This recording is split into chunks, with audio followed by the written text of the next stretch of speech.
آیت نمبر 166 سے۔ اعوذ باللہ من الشیطان الرجیم، بسم اللہ الرحمن الرحیم۔ اذ تبرأ الذین اتبعوا من الذین اتبعوا ورأوا العذاب وتقطعت بهم الاسباب۔ جس وقت پیشوا لوگ اپنے تابع داروں سے بیزار ہو جائیں گے اور عذاب کو اپنی آنکھوں سے دیکھ لیں گے اور تمام رشتے ناطے ٹوٹ جائیں گے۔ تو اس آیت کا پیچھے سے کنٹینویشن ہے۔ پیچھے ہم نے پڑھا تھا 165 میں کہ اللہ سبحانہ تعالیٰ نے فرمایا کہ جو لوگ شرک کرتے ہیں وہ اپنے معبودوں کو سے اتنی زیادہ محبت کرتے ہیں جیسے اللہ سبحانہ تعالیٰ سے کرنی چاہیے، بلکہ وہ اس سے بھی زیادہ اپنے معبودوں کو چاہتے ہیں۔ لیکن ایمان والے جو ہوتے ہیں وہ محبت میں، اللہ کی محبت میں سخت ہوتے ہیں، یعنی کہ ایمان والوں کو اللہ سبحانہ تعالیٰ کی ذات سے سب سے زیادہ محبت ہوتی ہے، جبکہ یہ جو شرک کرتے ہیں وہ اپنے معبودوں کو سب سے زیادہ محبت کرتے ہیں۔ تو اللہ سبحانہ تعالیٰ ان کا حال بتا رہے ہیں کہ ایسے لوگوں کا جو اللہ کے علاوہ اپنے معبود بناتے ہیں اور پھر ان سے اتنی محبت کرتے ہیں جیسے اللہ سے کرنی چاہیے اور اس سے بھی زیادہ، تو ان کا یہ حال، ان کا کیا حال ہوگا جب قیامت کے دن ان کے جو معبود ہوں گے، جن کی انہوں نے پوجا کی ہوگی، وہ ان سے بیزاری کا اظہار کریں گے۔ اس میں جن لوگوں نے فرشتوں کو اپنا معبود، فرشتوں کی عبادت کی ہوگی، تو فرشتے کہیں گے یا اللہ تو پاک ہے، تو ہی ہمارا دوست ہے، نہ کہ یہ، بلکہ یہ تو جنات کی پوجا کرتے تھے۔ اسی طرح جن جو ہے وہ بھی انکار کر دیں گے کہ یہ ہماری عبادت نہیں کرتے تھے، ہم تو ان سے بیزار ہیں۔ یہاں تک کہ جتنے بزرگ، جتنے دنیا سے چلے گئے بزرگ اور ان کے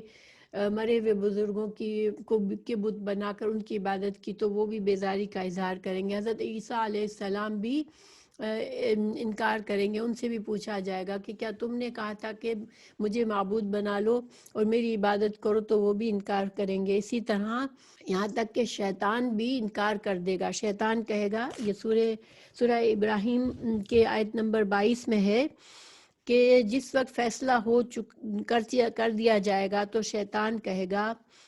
جو وعدہ اللہ نے تم سے کیا تھا وہ تو سچا تھا، جو وعدہ میں نے تم سے کیا تھا وہ جھوٹا تھا، اور میرا تم پر کسی طرح کا زور نہیں تھا۔ ہاں، میں نے تو تم کو گمراہی اور باطل کی طرف بلایا تھا، تم نے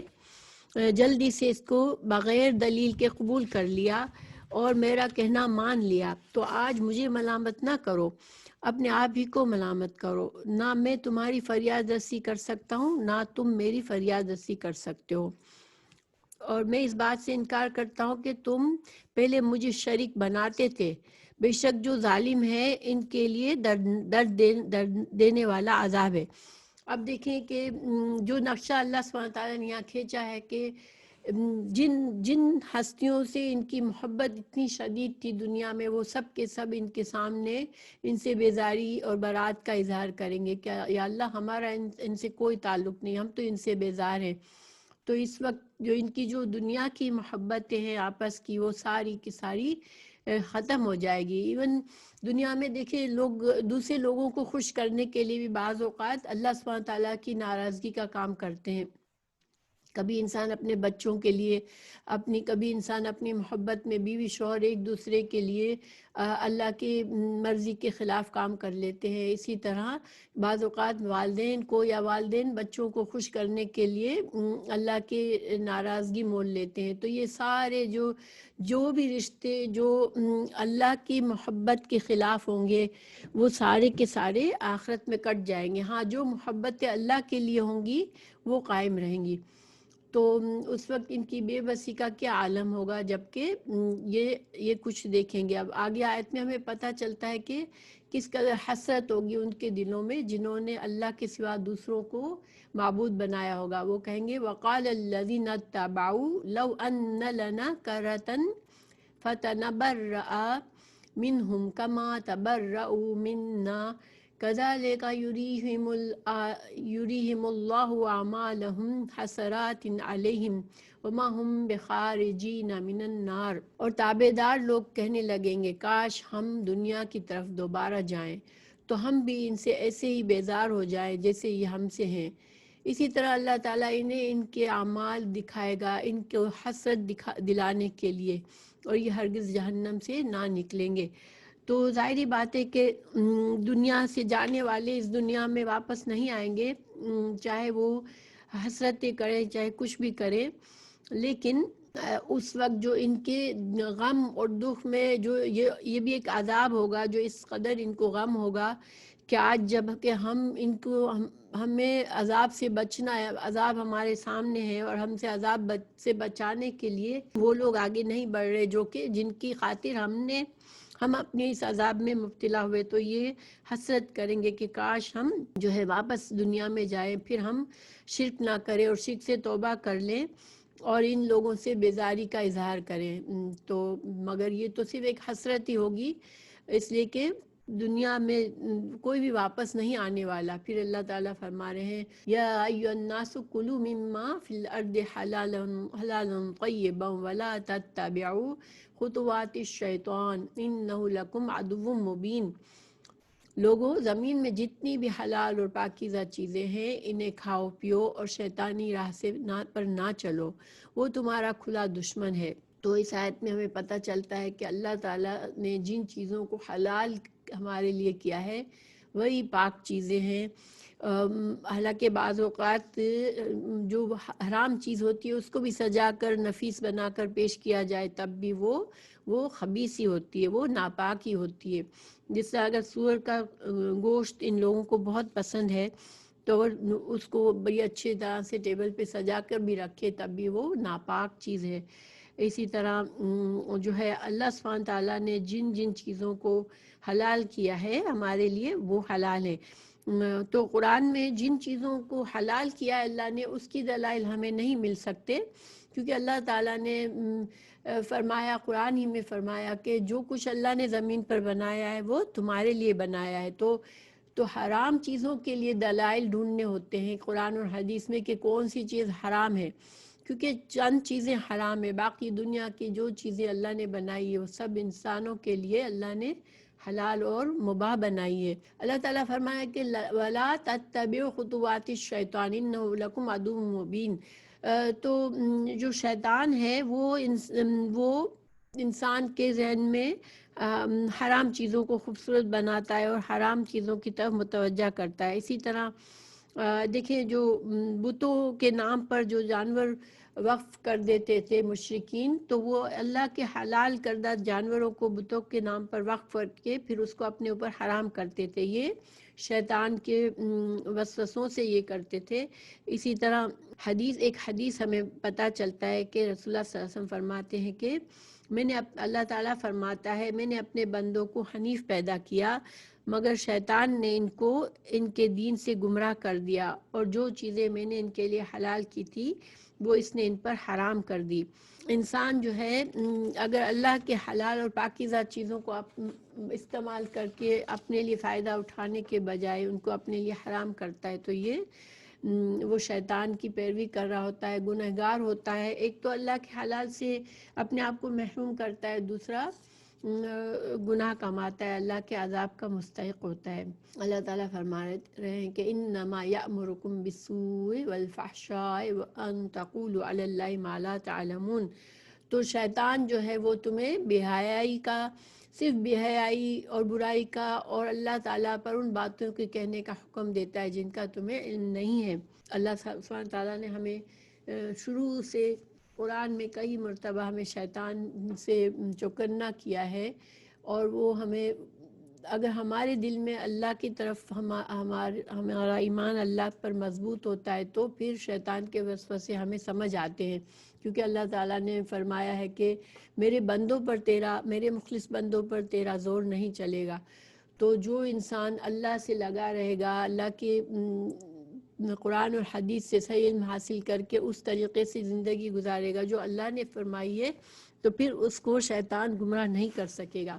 پھر اللہ تعالیٰ فرما رہے ہیں وَإِذَا قِيلَ لَهُمُ اتَّبِعُوا مَا أَنزَلَ اللَّهُ قَالُوا بَلْ نَتَّبِعُ مَا أَلْفَيْنَا عَلَيْهِ آبَاءَنَا أَوَلَوْ كَانَ آبَاؤُهُمْ لَا يَعْقِلُونَ شیئا ولا یہتدون۔ اور جو دنیا میں سب سے جو ایک طریقہ شروع سے رائج ہے جو انسانوں کو گمراہ کرتا ہے وہ یہ ہے کہ انسان اپنے کہتا ہے کہ میرے باپ دادا نے جو جس مذہب پر جس طریقے پر میرے باپ دادا تھے میں اسی پر چلوں گا۔ اور یہ صرف مشرکین کا نہیں ہے بلکہ مسلمانوں میں بھی یہ چیز، اگر کوئی کسی بدعت پر لا علمی میں جس طریقے سے ماں باپ چلے تھے بس اسی کو قبول کرتا ہے، اور یہ ایک بہت پرانا ایکسکیوز ہے۔ اللہ تعالیٰ فرما رہے ہیں کہ ان سے جب کبھی کہا جاتا ہے کہ اللہ تعالیٰ کی اتاری ہوئی کتاب کی تابع داری کرو تو جواب دیتے ہیں کہ ہم تو اس طریقے کی پیروی کریں گے جس پر ہم نے اپنے باپ دادوں کو پایا۔ تو اللہ تعالیٰ فرما رہا ہے کہ کیا اگر ان کے باپ دادے بے عقل ہوں، اور گمراہ ہو تو پھر بھی وہ انہی کے طریقے پر جائیں گے؟ تو اصل میں دین جو ہے، دین اللہ کا دین، اللہ تعالیٰ نے انبیاء کرام کو بھیجا اور کتابیں بھیجی ہمارے لیے، اللہ سبحانہ تعالیٰ نے رسول اللہ صلی اللہ علیہ وسلم کو بھیجا اور قرآن نازل فرمایا۔ تو اب قرآن اور حدیث اصل ہماری رہنمائی کا ذریعہ ہے۔ اگر کوئی انسان بغیر دلائل کے صرف باپ دادا کے طریقے پر قبول کرتا ہے اپنے دین کو تو بہت خطرے میں ہے، اپنے آپ کو خطرے میں ڈالتا ہے، کیونکہ ہو سکتا ہے کہ باپ دادا کو صحیح نہ پہنچا ہو۔ اسی لیے ضروری ہے کہ ہر انسان کا اپنا فرض ہے کہ وہ اللہ کے دین کو قرآن اور حدیث کے ذریعے سیکھے، کہ آخرت میں جیسے کہ ہم نے پیچھے پڑھا کہ آخرت میں کوئی کسی کی مدد نہیں کر سکے گا، یہاں تک کہ ہمیں سورہ مطففین میں پتہ چلتا ہے کہ باپ اپنے اولاد سے اور اولاد اپنے والدین سے اور شوہر بیوی سے اور بھائی اپنے بھائی سے سب ایک دوسرے سے دور بھاگیں گے، کہ اس دن ہر کسی کو اپنی پڑی ہوگی کہ میں کہیں کسی طرح بچ جاؤں اللہ کے عذاب سے۔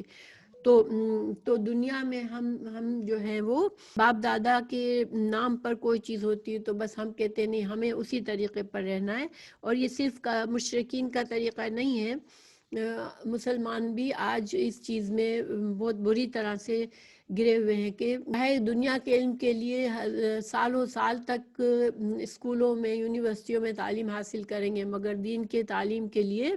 نہ کوئی پراپر بندوبست کرتے ہیں اپنے بچوں کے لیے، نہ خود تعلیم حاصل کرتے ہیں، اور پھر بس وہی جو سینہ در سینہ دین چلا آ رہا ہے طریقہ اسی کو وہ اپنا مذہب سمجھتے ہیں۔ تو یہ بہت خطرناک طریقہ ہے، انسان کو خود سیکھنا چاہیے۔ اللہ نے سب کو عقل بھی دی ہے اور آخرت میں سب کو اپنا جواب خود دینا ہے، کوئی کسی کی مدد نہیں کر سکے گا۔ پھر اللہ سبحانہ وتعالیٰ فرما رہے ہیں وَمَثَلُ الَّذِينَ كَفَرُوا كَمَثَلِ الَّذِي يَنْعِقُ بِمَا لَا يَسْمَعُ إِلَّا دُعَاءً وَنِدَاءً صُمٌّ بُكْمٌ عُمْيٌ فَهُمْ لَا يَعْقِلُونَ، کہ کفار کی مثال ان جانوروں کی طرح ہے جو اپنے چرواہے کی طرف پکار اور آواز ہی کو سنتے ہیں اور کچھ نہیں سمجھتے، وہ بہرے گونگے اور اندھے ہیں، انہیں عقل نہیں۔ یعنی جب جانور کو چرواہا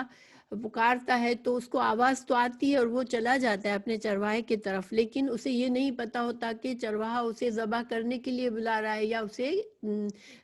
کھلانے پلانے کے لیے بلا رہا ہے، کیونکہ وہ اس کو یہ عقل نہیں ہوتی، نہ وہ الفاظ کو سمجھتا ہے۔ مگر انسان کو اللہ نے ایسے نہیں پیدا کیا، اللہ نے انسان کو بصیرت دی ہے، سوچنے کی سمجھ دی ہے،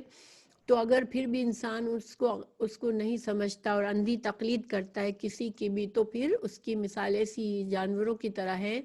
کہ یہ بہرے گونگے اور اندھے ہو کر صرف بلانے والے کی آواز کے پیچھے جاتے ہیں۔ تو یہاں بھی اسی بات پہ ہمیں پتہ چلتا ہے کہ دین میں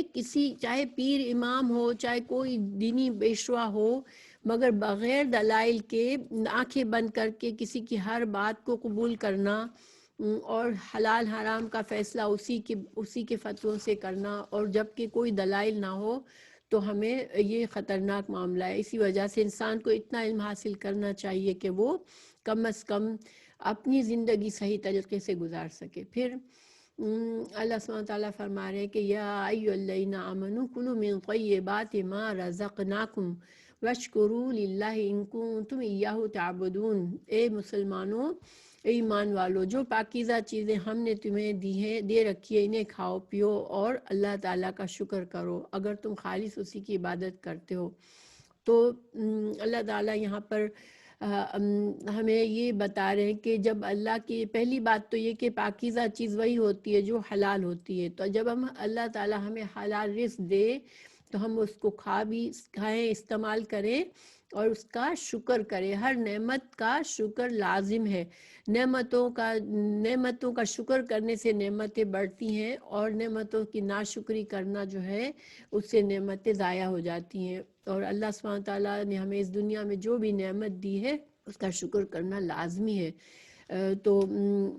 اگر اللہ کی ہم عبادت کرتے ہیں تو پھر ہم صرف اللہ کا شکر کریں اور ہم اللہ کی صرف حلال کردہ چیزوں کا استعمال کریں۔ پھر اللہ تعالیٰ فرما رہے ہیں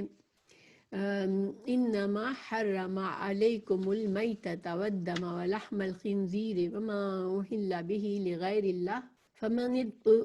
اضطر غیر باغ ولا عاد فلا اثم علیہ ان اللہ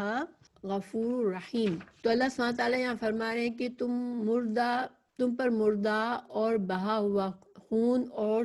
سور کا گوشت اور ہر وہ چیز جس پر اللہ کے سوا دوسروں کا نام پکارا گیا ہے وہ حرام ہے۔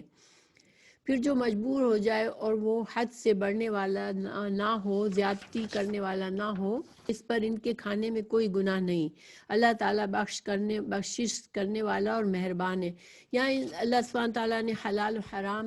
کی کچھ تفصیلات دی ہے۔ یہاں پہ 4 چیزوں کا ذکر فرمایا ہے جو کہ حرام کی ہے اللہ نے۔ تو مردہ، تو جانور جو حلال جانور ہیں ان کو ہمارے لیے جائز ہے کہ ہم ان کو اللہ کا نام لے کے ذبح کریں اور ان کو کھائیں۔ اگر وہ پہلے سے کسی حادثے سے مر گیا یا طبعی موت سے مر گیا تو وہ حلال نہیں ہوتا، چاہے کہ وہ گائے بکری حلال جانوروں میں سے ہو، لیکن اگر وہ مر گیا تو پھر وہ حلال نہیں۔ اسی طرح والدم، اور دم ہے، دم کا مطلب ہوتا ہے خون۔ تو خون کون سا حرام ہے؟ جب جانور کو ذبح کیا جاتا ہے تو وہ بہت سارا خون نکلتا ہے، اس وقت بہتا ہوا خون جو ہے وہ اس کو پینا، اس کو کھانا حرام ہے۔ لیکن جو گوشت میں رہ جاتا ہے، جب وہ خون زیادہ خون نکل جانے کے بعد جب ہم گوشت کاٹتے ہیں، اب گوشت کے اندر بھی جو خون رہ جاتا ہے تو وہ خون حرام نہیں ہے۔ اسی طرح لحم الخنزیر، خنزیر جو ہے وہ بہت ہی برا جانور ہے، بے غیرت جانور ہے، اس میں بہت بری صفات ہیں، اللہ سبحانہ تعالیٰ نے اس کو حرام کیا ہے ہمارے لیے۔ اسی طرح وما اہل بہ لغیر اللہ، تو جن جانوروں کو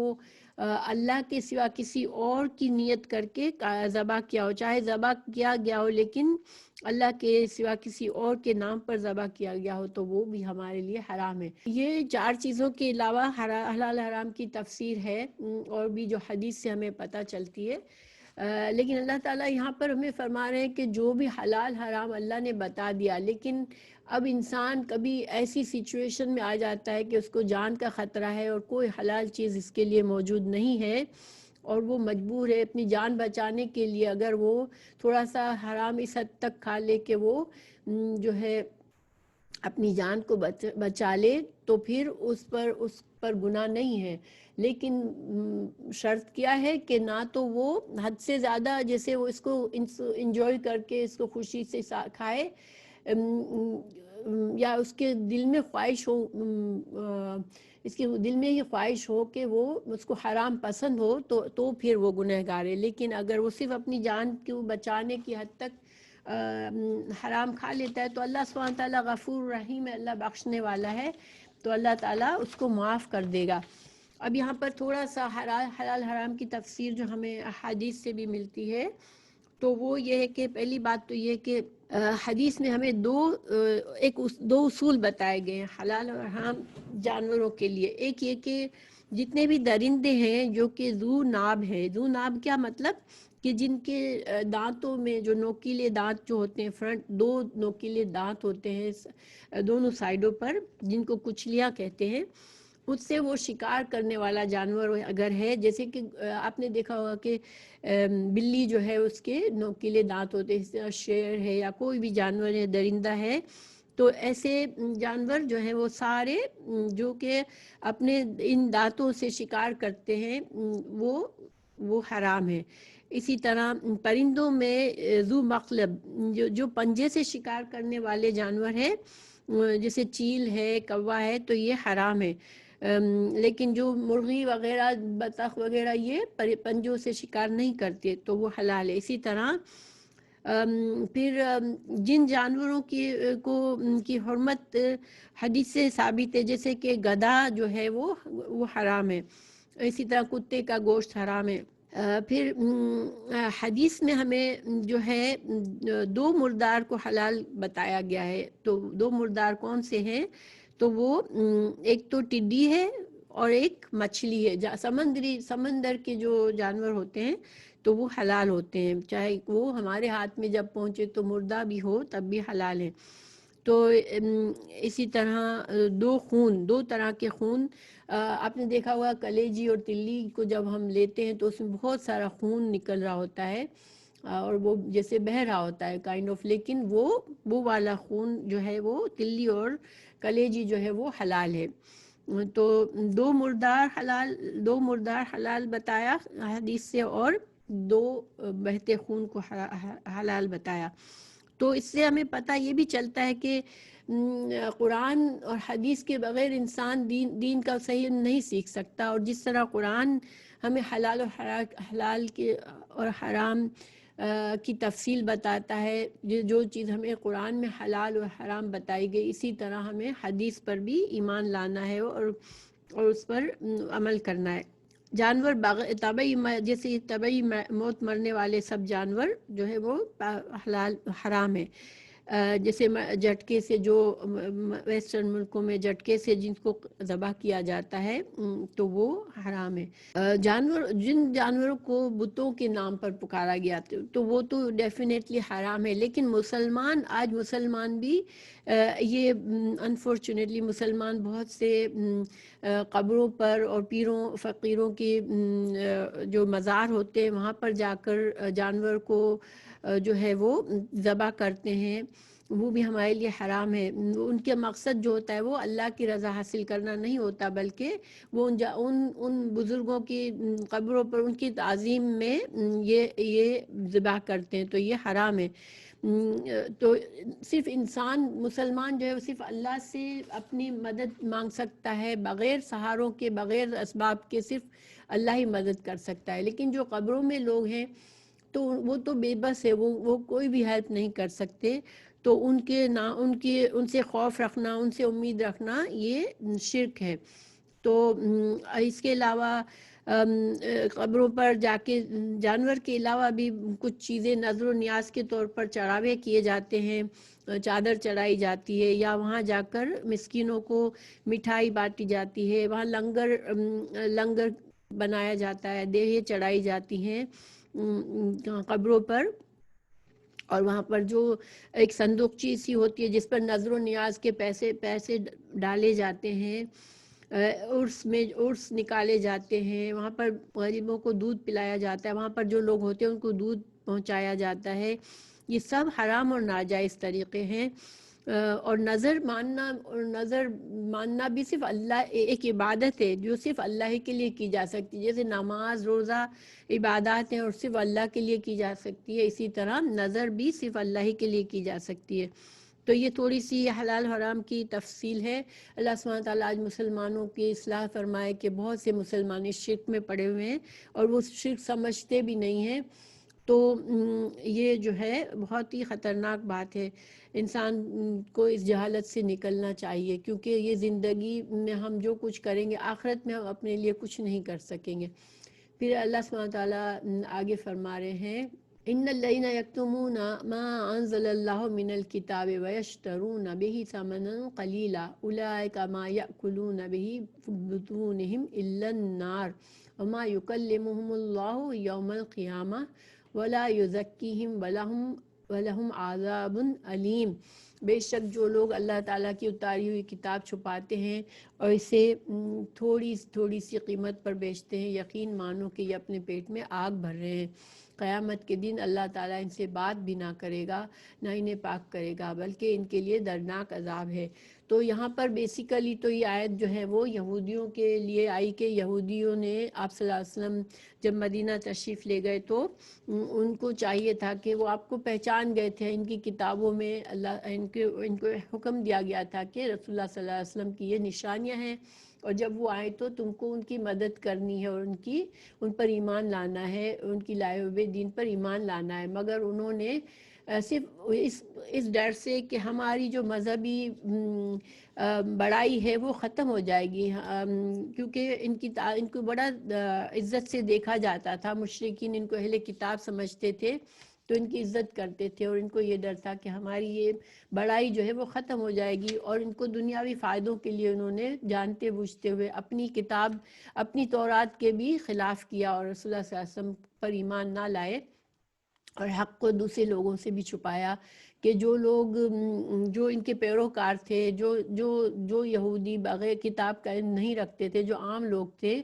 ان سے انہوں نے ان باتوں کو چھپایا، تو اللہ سبحانہ وتعالیٰ ان سے بہت ناراض ہے۔ اور ایسے لوگ جو دنیا کے تھوڑے سے فائدے کھاتے ہیں، اس سے جو مال کماتے ہیں، وہ ایک آگ کی طرح ان کے لیے قیامت کے دن ان کے پیٹوں میں ایک آگ کی طرح سے بھڑک رہا ہوگا۔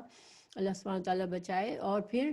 نہ اللہ تعالیٰ ان کی طرف رحمت کی نظر کرے گا، اور نہ اللہ تعالیٰ ان کو ان کے گناہوں سے پاک کرے گا، کیونکہ ہر انسان کے گناہ ہوتے ہیں، اور اللہ سبحانہ وتعالیٰ جب تک ان گناہوں سے ہمیں پاک نہیں فرما دیں گے، آخرت میں ہم پر رحم کر کے ہمارے گناہ معاف نہیں کریں گے، کوئی انسان جنت میں نہیں جا سکے گا۔ تو ان کو اللہ تعالیٰ پاک بھی نہ کرے گا اور ان کو دردناک عذاب دے گا۔ پھر اولئک الذین اشتروا الضلالۃ بالہدی والعذاب بالمغفرہ فما اصبرهم علی النار، کہ یہ وہ لوگ ہیں جنہوں نے گمراہی کو ہدایت کے بدلے اور عذاب کو مغفرت کے بدلے خرید لیا۔ یہ لوگ آگ کا عذاب کتنا برداشت کرنے والے ہیں۔ وہ کہ دنیا میں ظاہری بات ہے کہ انہوں نے ان کو موقع تھا رسول اللہ صلی اللہ علیہ وسلم پر ایمان لاتے اور ہدایت قبول کرتے، مگر انہوں نے ہدایت کے بدلے انہوں نے گمراہ رہنے کو پسند کیا، اور انہوں نے اللہ کی طرف سے مغفرت کے بدلے انہوں نے عذاب کو پسند کیا، اور یہ کتنا بڑا انہوں نے صبر کر لیا اپنے لیے، یعنی اپنے آپ کو جہنم کا حقدار بنا کر انہوں نے اپنے پر ظلم کیا۔ تو یہ صرف دیکھیں یہ تو یہودیوں کی بات ہے، لیکن مسلمانوں کو بھی ان سے سبق سیکھنا ہے کہ اپنے تھوڑے سے فائدے کے لیے بہت سے لوگ فتوے دیتے ہیں جو کہ دین کی بات نہیں ہوتی، ہماری شریعت کے مطابق نہیں ہوتا۔ ایک مثال آپ کو دے سکتی ہوں کہ حلالہ بہت سے جو مولوی یا جو بھی ہوتے ہیں اپنے آپ کو دیندار بتاتے ہیں، اور وہ فتوے دیتے ہیں، لوگوں سے پیسے لیتے ہیں، اور جو حلالہ کروانا یہ شریعت کی چیز نہیں ہے، یہ حرام ہے، مگر باقاعدہ وہ ایسے فتوے دیتے ہیں۔ اس طرح کی کئی مثالیں ہیں۔ تو اللہ تعالیٰ ان لوگوں کو ڈرنا چاہیے اللہ سے کہ یہ دنیا کا تھوڑا سا فائدہ ہے، یہ دنیا مختصر ہے، اس میں چاہے ڈھیروں مال بھی مل جائے کسی بات پر، لیکن یہ آخرت کے مقابلے میں بہت تھوڑا ہے اور بہت قلیل ہے، اور آخرت کا عذاب بہت شدید ہے۔ تو اللہ تعالیٰ ہم مسلمانوں کی اصلاح فرما دے اور ہمیں ایسی چیزوں سے بچائے۔ پھر اور فتویٰ لینے والوں کو بھی سمجھنا چاہیے کہ اپنی پسند کا فتویٰ کہیں بھی جہاں سے ملے گا وہاں سے لے لیں گے تو یہ دین پر چلنا نہیں ہے۔ انسان کو دلائل کے ساتھ لینا چاہیے اور صحیح جگہوں سے لینا چاہیے۔ ان عذابوں کا باعث یہی ہے کہ اللہ تعالیٰ نے سچی کتاب نازل فرمائی، مگر بے شک ان لوگوں نے اختلافو فی الکتاب لفی شقاق بعید۔ تو اللہ سبحانہ تعالیٰ نے قرآن حق کے ساتھ اتارا، لیکن اب یہاں پھر یہودیوں کی طرف اشارہ ہے کہ انہوں نے اختلاف کیا اپنے قرآن سے، حدیث اور رسول اللہ صلی اللہ علیہ وسلم سے اختلاف کیا، تو یہ پھر صرف ان کے اندر عناد اور دشمنی کی وجہ ہے، باقی یہ نہیں کہ ان کو سمجھ میں نہیں آ رہا۔ وہ صرف اپنی اختلاف جو ہے ان کا دشمنی کی سبب ہے۔ آج جو ہے بس ایک بات ہمیں سوچنے کی بات ہے کہ آج بہت سے دین میں ہمارے اسلام میں بہت سے طبقے بن گئے ہیں اور ایک دوسرے کے اختلافات میں باقاعدہ دشمنی پر اتر آتے ہیں، لیکن یہ سب کچھ ہمیں آخرت کے لیے کوئی کام دینے والا نہیں ہے۔ انسان کو قرآن اور حدیث صرف ایک ہی ذریعہ ہے ہمارے لیے، اور ہمارا دین صرف ایک ہی ہے، تو آپس میں اختلافات صرف ضد اور حسد کی وجہ سے کرنے کے بجائے صرف ہمیں قرآن اور حدیث کی طرف پلٹنا چاہیے اور صحیح دین کو قائم کرنا چاہیے اور اس پر چلنا چاہیے۔ اللہ سبحانہ تعالیٰ ہم سب کو توفیق دے، آمین۔